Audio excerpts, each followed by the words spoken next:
बेगम साहिबा, आप गुस्सा नहीं करें, आप चलें कमरे में मेरे साथ। बेगम साहिबा की बच्ची देख ही रही होगी यहाँ बात कर रहे हैं, जाओ दफा हो जाए यहाँ से। मुझे तुम लोगों में से किसी से बात नहीं करनी। क्यों? सच कड़वा लग गया क्या? लेकिन जाने से पहले मैं एक बात कान खोल के सुन ले। मेरा भाई कोई गिरे पड़े खानदान का नहीं है जो ऐसी लड़की को एक्सेप्ट करेगा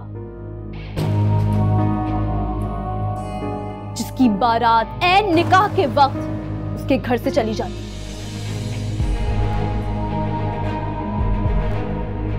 जिसकी वजह से ना सिर्फ उसकी बारात वापस जाती है बल्कि उसका बाप कब्र तक पहुंच जाता है।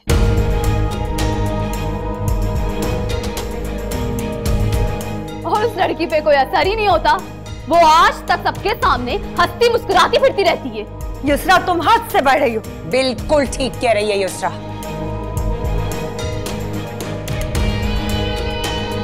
तुम्हारी भतीजी जितनी बेगैरत है ना, वो मैं तुम्हें बता नहीं सकती।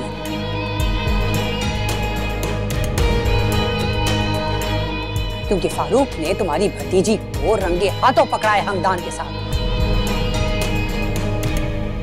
उसके बावजूद इस घर में उसका आना जाना खत्म नहीं हुआ। अगर कोई गैरतमंद लड़की होती ना तो इस घर का कभी मुंह नहीं देखती। फारूक ऐसा कर ही नहीं सकते, और ना हमदान ना नूशा, कभी भी नहीं। फारूक को तो बहुत कुछ करना चाहिए था, क्योंकि तुम्हारी भतीजी की हरकतें मैंने अपनी आंखों से देखी है।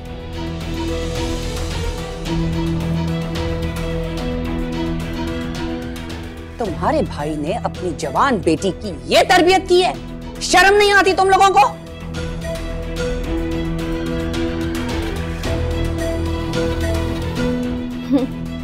अरे आंटी आप रहने दे, मैंने देखा था बाबा ने किस तरह जलील करके इन्हें घर से बाहर निकाला। वो तो इन्होंने ये प्रेगनेंसी का ड्रामा नहीं किया होता तो बाबा इन्हें वापस भी ना लाते।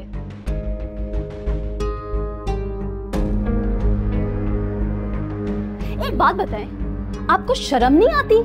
जवान बच्चों के बाप को आप फिर से बाबा बनाने चली हैं।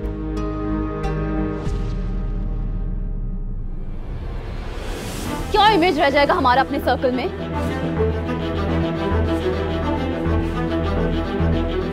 आप जानती हैं ना, मेरा एक ससुराल है, बाबा का एक दामाद है। वैसे मेरे ससुराल वाले मेरी शादी को एक्सेप्ट नहीं करें। अगर उन्हें पता चल जाएगा कि एक नन्ना मुन्ना काका बाबा की गोद में आने वाला है तो क्या खाक एक्सेप्ट करेंगे वो मुझे? अरे ऐसे क्या परवाह होगी, तुम्हारा घर बसे या उजड़े, ये तो चाहती है सिर्फ इसका घर बसा और इसकी भतीजी आके इस घर में कब्जा जमा ले। चुप हो जाओ तुम लोग, चुप हो जाओ।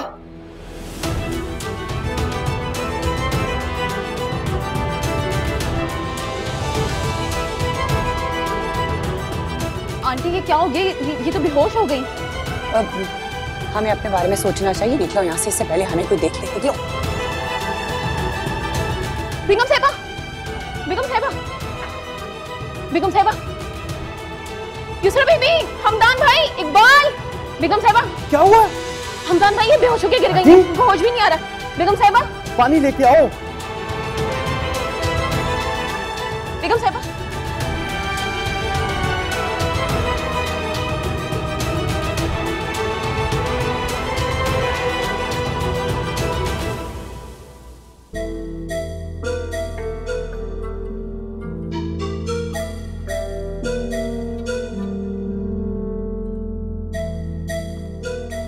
सुनो, हमदान ले गया उसको हॉस्पिटल। अगर बाबा को पता चल गया ना, हम दोनों की शामत आ जाएगी। अरे बाबा कहाँ थे तुम्हारे वहां पे? ना बाबा थे ना हमदान। और वैसे भी उमैमा को जब होश आएगा तब की तब देखी जाएगी।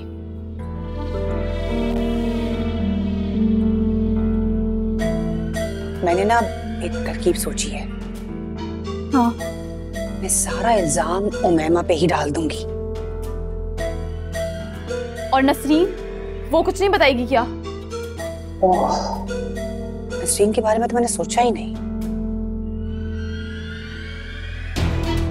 ठहर जाओ, जरा इसका मुंह बंद करके आती हूँ।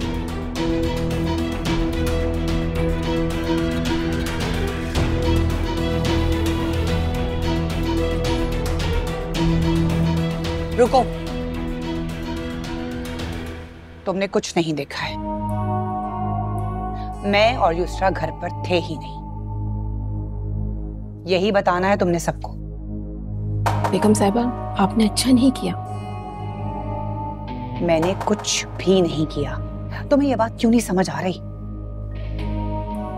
मैं झूठ नहीं बोल सकती।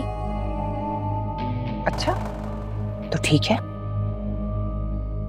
याद रखो, मैं तुम्हें ऐसा फंसाऊंगी कि तुम्हें जेल जाना पड़ेगा। इसलिए बेहतर यह है कि अपना मुंह बंद रखो। इसमें तुम्हारा भी फायदा है और हमारा भी। वो सिर्फ बेहोशी हुई है और अभी होश में आ जाएगी। उसको समझाना मेरा काम है, लेकिन तुम अपना मुंह बंद रखोगी, समझी? जाओ यहां से।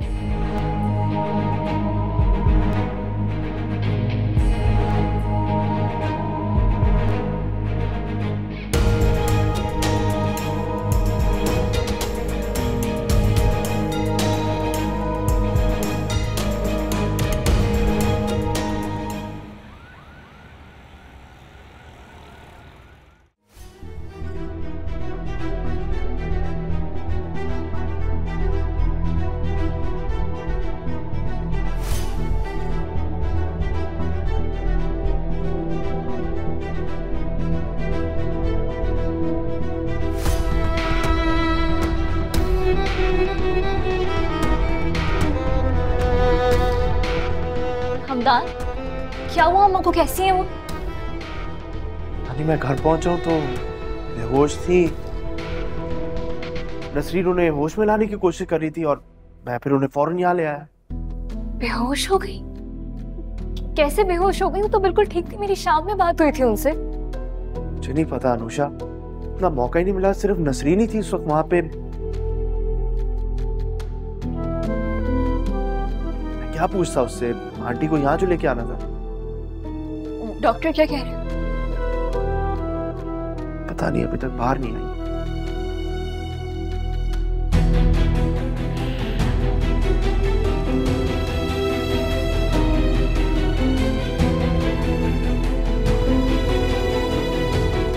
अल्लाह, मेरी अम्मू की खुशियों को किसी की नजर न लग जाए। तुम फिक्र ना करो, इंशाल्लाह कुछ नहीं होगा आंटी। अंकल नहीं आए? कॉल रिसीव नहीं हो रही, मुझे लगता है वो फ्लाइट में है।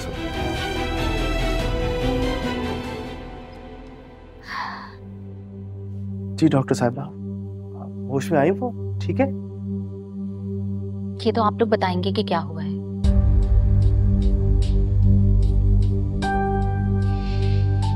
उन्हें जबरदस्त किस्म का शॉक लगा है, जिसकी वजह से उनका ब्लड प्रेशर खतरनाक तौर पर हाई है।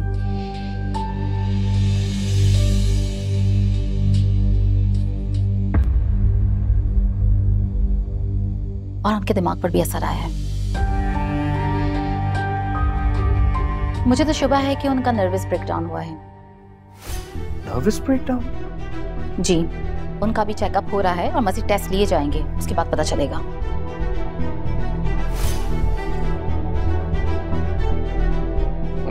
डॉक्टर, खतरे की बात तो नहीं है? अभी कुछ कहा नहीं जा सकता। उन्हें आईसीयू में शिफ्ट कर रहे हैं हम, रिपोर्ट्स आने के बाद ही कुछ कह सकेंगे।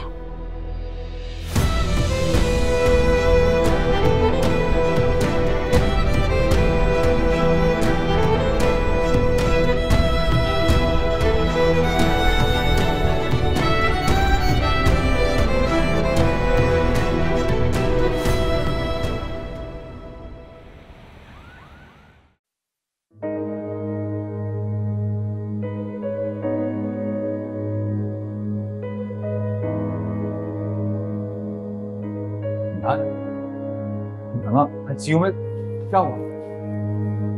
पता नहीं, बाबा कह रहे हैं कि हाई ब्लड प्रेशर की वजह से उनका शायद नर्वस ब्रेकडाउन का खदशा है। टेस्ट किया, देखते हैं पता चलता है क्या होता है। लेकिन उसे हुआ क्या?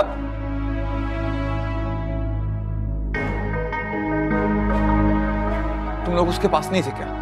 नहीं बाबा, मैं जब घर आया हूँ तो आंटी बेहोश थी।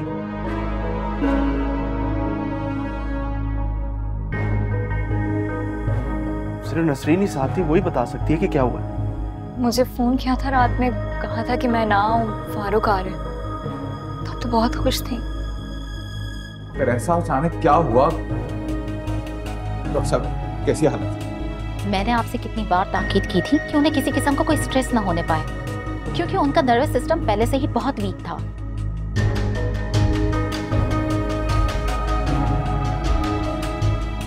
लेकिन हमने तो बहुत ख्याल रखा। अगर ख्याल रखा था तो फिर ये सब क्या है?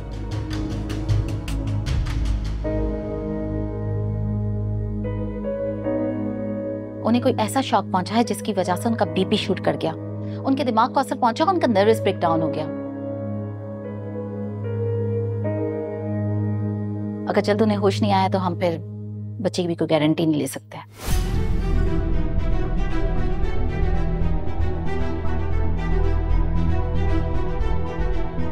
Excuse me.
पता नहीं आंटी, मुझे लगता है कि हमें एक बार कॉल करके पूछना तो चाहिए था कि वहां पे हो क्या रहा है। Are you mad? मैं अगर कॉल करूंगी तो हमदान को शक नहीं हो जाएगा कि हमें इन बातों का कैसे पता चला? मुझे बहुत डर लग रहा है आंटी।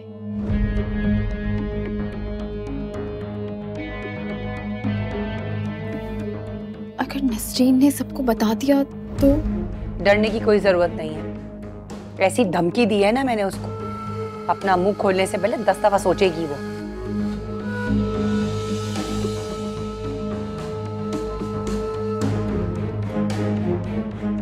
और अगर उमैमा आंटी को कुछ हो गया तो हो जाए, अच्छा है, हमारी जान छूटेगी। वैसे भी हमारे रास्ते का कांटा खत्म हो जाएगा और हमें ज्यादा मेहनत भी नहीं करनी पड़ेगी। 4 बातें सुनाई और वो ढेर हो गई।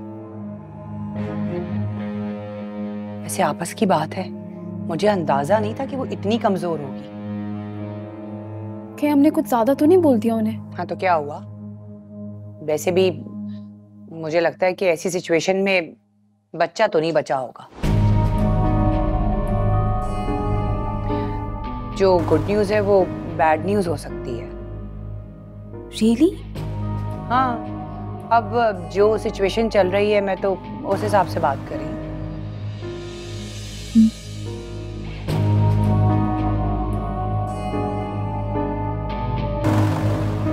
वैसे अब तक बाबा को खबर मिल चुकी होगी। हाँ, अगर सिचुएशन सीरियस हो गई होगी तो फिर हमदान ने फारूक को फोन कर दिया होगा और फारूक अब तक कराची पहुंच गया होगा।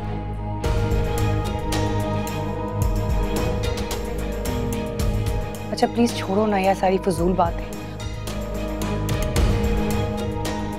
मुझे भूख लगी है, मैंने कुछ खाया भी नहीं। ऑर्डर करो कुछ। एक बात बताएं, आपकी नदीम से बात हुई है? नहीं, मेरी कोई बात नहीं हुई। देख रही हैं आप, सुबह से रात हो गई है लेकिन एक कॉल करने की जहमत नहीं की है जनाब ने। तुम्हारे प्यार में मारा मारा घूम रहा है।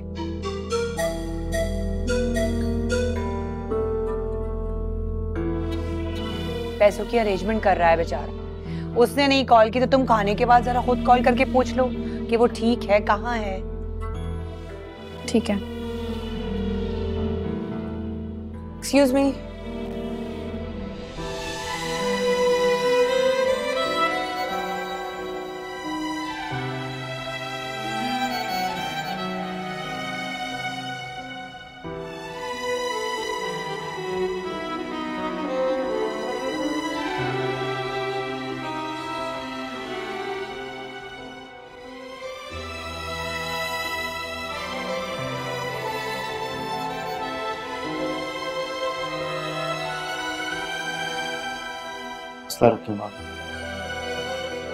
इंशाल्लाह सब ठीक हो जाएगा।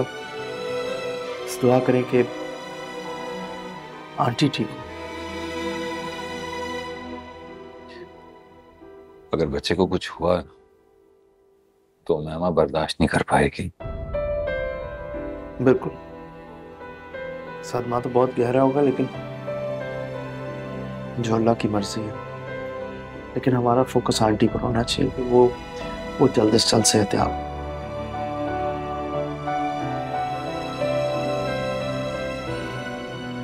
तुम ठीक कर, लेकिन मुझे समझ में नहीं आ रहा कि होश में आते जब उसने मुझसे पूछा क्या जवाब दूंगा मैं उससे।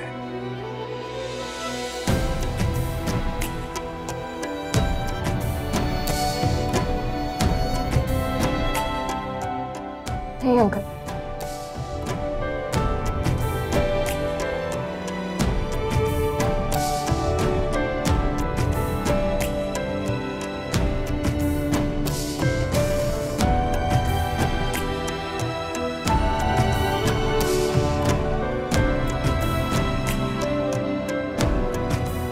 अगर अल्लाह ने चाहा तो मेरी अम्मू को और उनके बच्चे को कुछ नहीं होगा।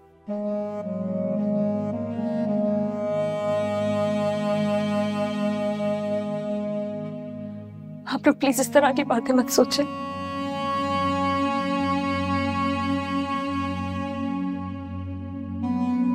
क्या करूं,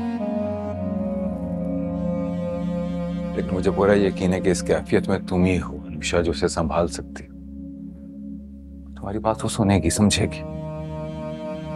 उनको कुछ नहीं होगा।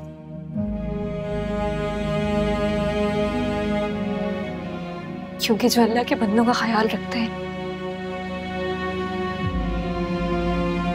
अल्लाह खुद उनका ख्याल रखता है।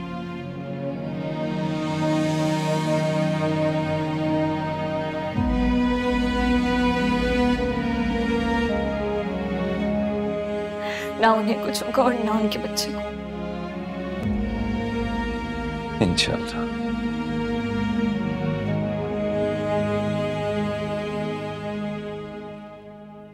हमदान उस वक्त कौन था उमैमा के पास जब ये सब हुआ? हाँ, मुझे वाकई में कुछ नहीं पता। मैं तो खुद उसी वक्त आया था और मैंने देखा कि आंटी बेहोश है और उनके साथ सिर्फ नसरीन थी उस वक्त।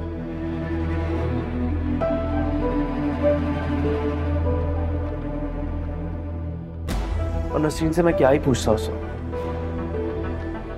ये डॉक्टर्स भी तो नहीं बता रहे कि क्यों होश नहीं आ रहा। जो भी होगा इंशाल्लाह सब ठीक हो जाएगा।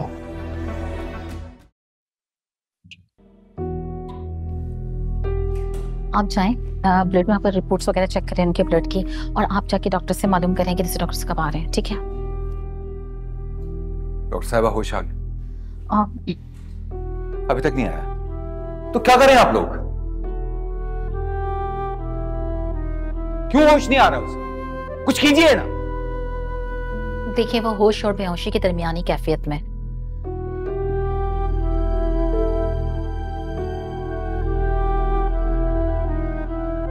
उनका दिमाग पूरी तरह से काम नहीं कर रहा क्योंकि उन्हें खून की सप्लाई प्रॉपर नहीं मिल रही। उनका ब्लड प्रेशर अभी भी 200 पर है। हम मजीद कोशिश कर रहे हैं। अगर उनका बीपी नॉर्मल नहीं हुआ तो सूरत हाल मजीद खराब हो सकती है। डॉक्टर साहिबा, अगर हम उनको इलाज के लिए कहीं और ले जाना चाहें तो? देखें, इस वक्त उनकी पोजीशन ट्रेवल करने की नहीं है, और वैसे भी हम उन्हें बेहतरीन ट्रीटमेंट दे रहे हैं। डॉक्टर की तमाम टीम उनके साथ है। अगले 12 घंटे हमारे लिए बहुत अहम है। उनका बीपी नॉर्मल हो जाना चाहिए। आप लोग दुआ करें, हम कोशिश कर रहे हैं।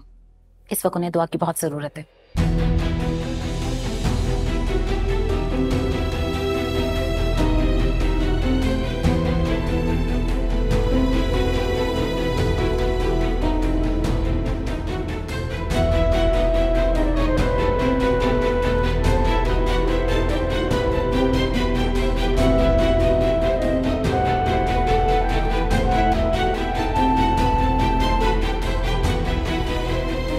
बाबा,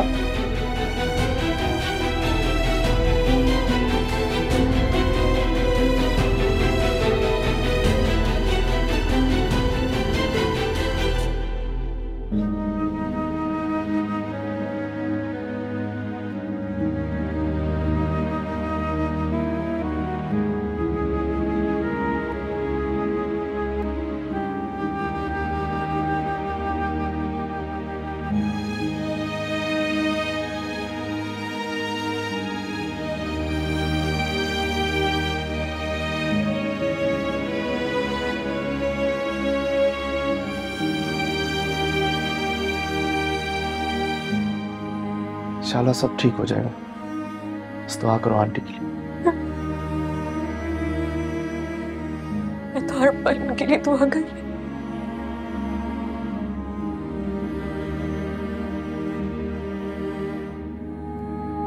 अमदान,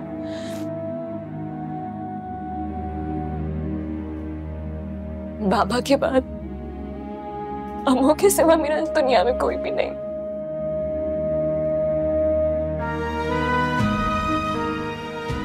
मैं बहुत प्यार करती हूँ उनसे।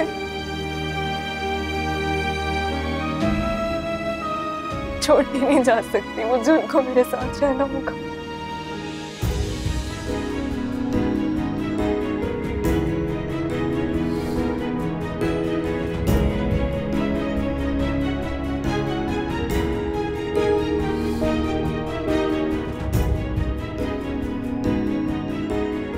कुछ नहीं होगा।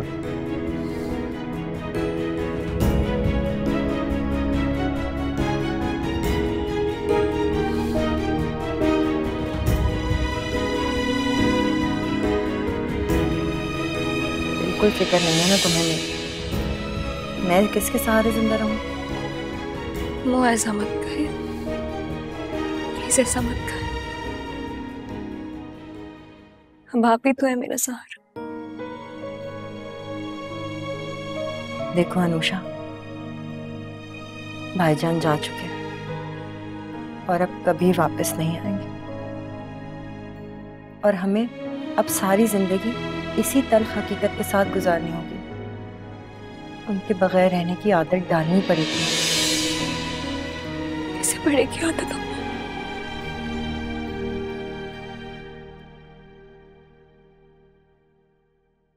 पता नहीं बेगम साहिबा कैसी होंगी। छोटे साहब अभी तक उनको लेकर भी नहीं आए और बड़े साहब भी नहीं आए। मैं उनको फोन करती हूँ। अल्लाह पाक मेरी बेगम साहिबा को सेहत तंदुरुस्ती दे। हेलो। हाँ नसरीन, बोलो। साहब जी, आप बेगम साहिबा को अभी तक लेकर नहीं आए? ठीक नहीं है, उनकी कंडीशन थोड़ी सीरियस है। बस दुआ करो उनके लिए। क्या?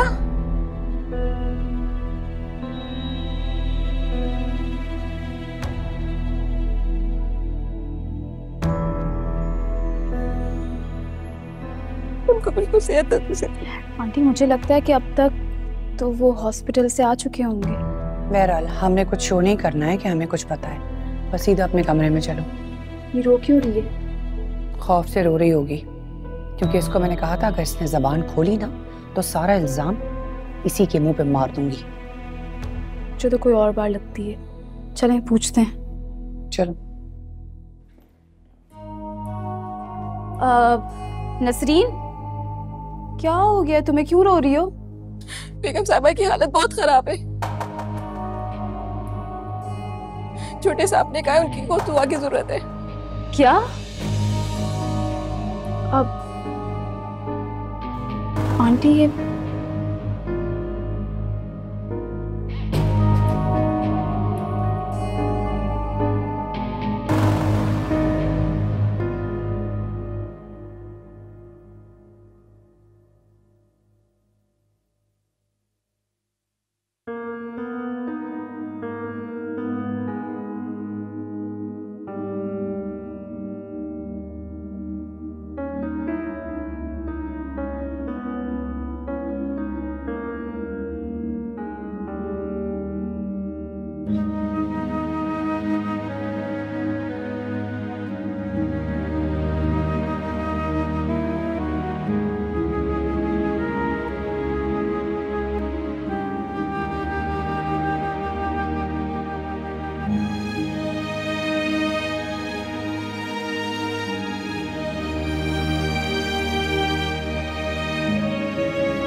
जब मेरे पास तुम जैसी ख्याल करने वाली, प्यार करने वाली बीवी है ना, तो मेरी सेहत कभी खराब नहीं होगी। तो फिर इस प्यार करने वाली बीवी की बात भी तो माना करे ना।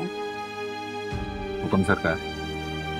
वक्त पे सोना है, वक्त पे खाना खाना है, आराम करना है, और फिर थोड़ा बहुत ऑफिस भी देख लें तो कोई बात नहीं।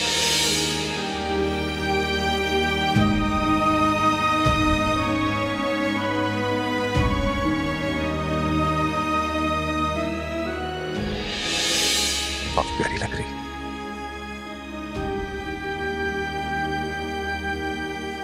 तुम्हारे बगैर जीना बहुत मुश्किल हो गया है। मैं भी तो नहीं रह सकती आपके बगैर। तुम्हारे बगैर मेरी जिंदगी के सारे रंग अब बहुत फीके हैं। जिस घर के कमरे में मैंने बरसों गुजारे हैं, वहां एक पल भी तुम्हारे बगैर काटना बहुत मुश्किल हो रहा है। चलो मैं तुम्हें लेने आया।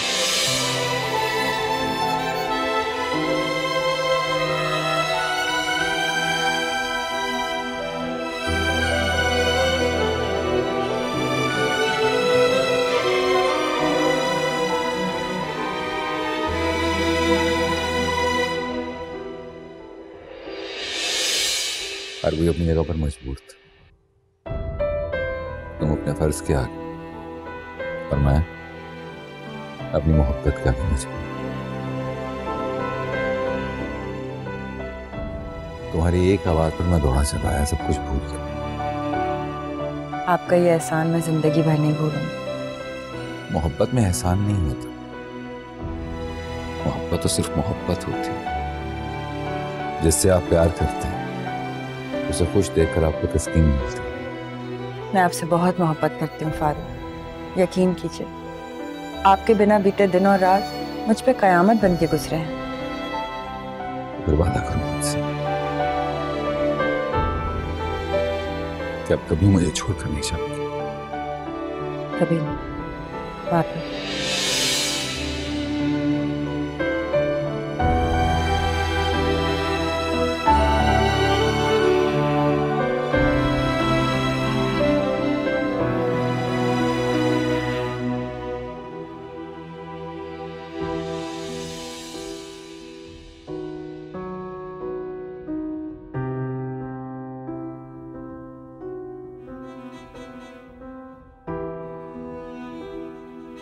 आखिर आंटी बेहोश क्यों है? डॉक्टर ने तो कहा कि उन्हें शॉक लगा, मगर कैसा शॉक? उस वक्त तो घर पर कोई भी नहीं था। फिर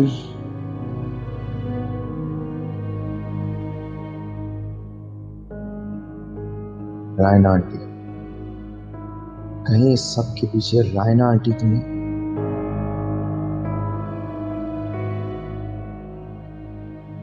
वही टॉन्ट करती रहती है आंटी को। क्या बताऊं वो उस वक्त घर पर हूं, मैं तो अंदर गया ही नहीं था।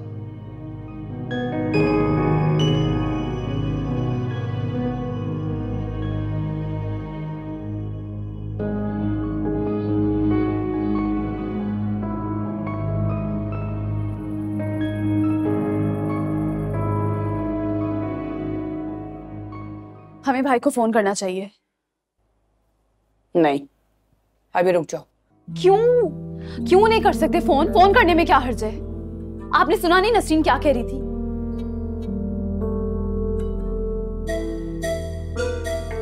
उमैमा आंटी की कंडीशन बहुत सीरियस है। घर में से अगर हमने उन्हें कॉल नहीं की तो सबका शक हम पे जाएगा।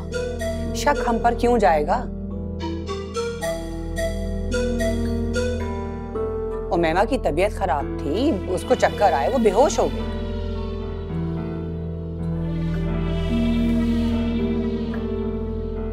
ऐसी हालत में ये सब कुछ तो होता है, तो फिर शक हम पे क्यों जाएगा?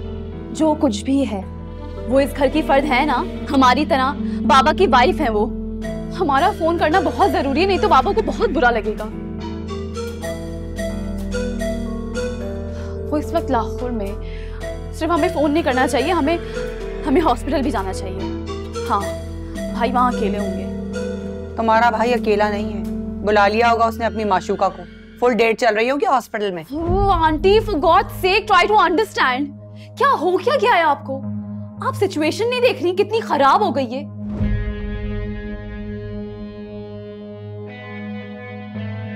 फर्ज करें बाबा लाहौर से आ जाए और डायरेक्ट हॉस्पिटल जाएं, वहां पे वो अनुषा मैडम बैठी हुई हो और हमने एक कॉल भी नहीं की हो, तो बाबा को कैसा लगेगा? Please try to understand aunty. वो फिर नंबर ले जाएगी और हम जेर हो जाएंगे।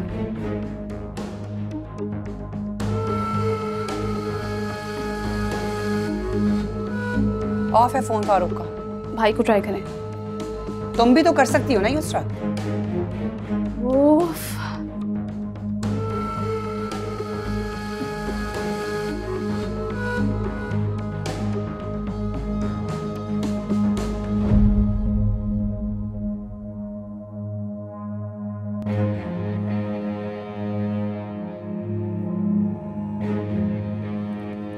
मिस्टर हमदान,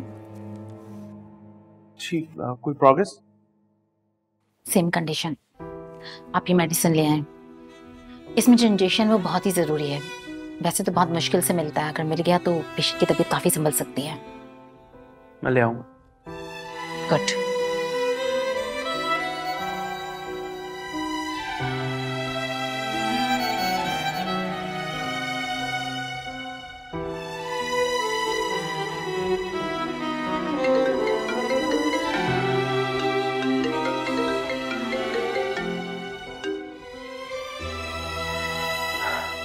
दूसरा, मैं हॉस्पिटल में हूँ, ज़्यादा बात नहीं कर सकता। बताओ।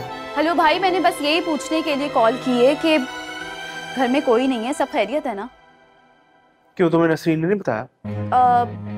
जी बताया है, लेकिन मेरे को समझ नहीं आ रहा क्योंकि सुबह तक तो उमैमा आंटी बिल्कुल ठीक थी।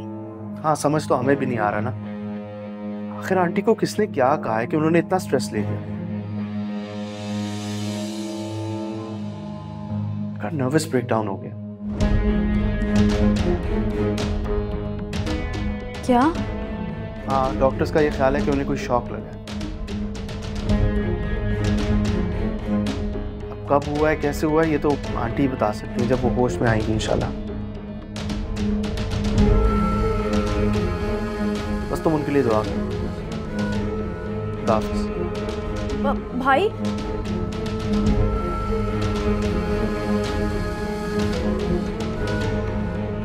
अनुषा, ये मैं मेडिसिन से क्या?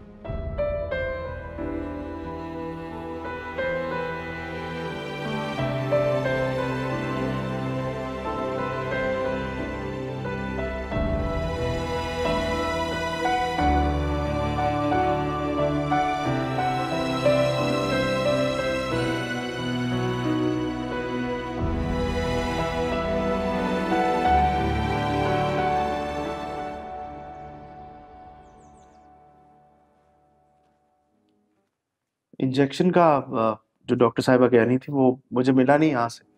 उसका रिजल्ट तो बहुत अच्छा था वो कह रही थी, तो ज़रूरी भी था। तो फिर मैं वकास के पास चला गया। उसका ब्रदर इन लॉ जो है वो फार्मास्यूटिकल कंपनी में काम करता है, उन्होंने अरेंज करवा दिया।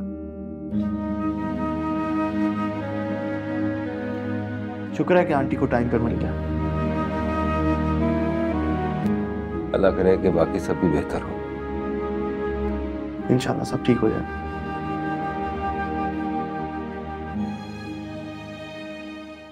अल्लाह ने बहुत करम किया है। She is after dangers.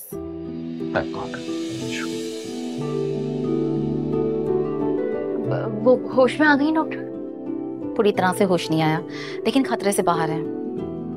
हम उनसे मिल सकते हैं? सॉरी, अभी किसी को भी मिलने की इजाजत नहीं दी जा सकती। अगले 12 घंटे तक वो ऑब्जर्वेशन में ही रहेंगी।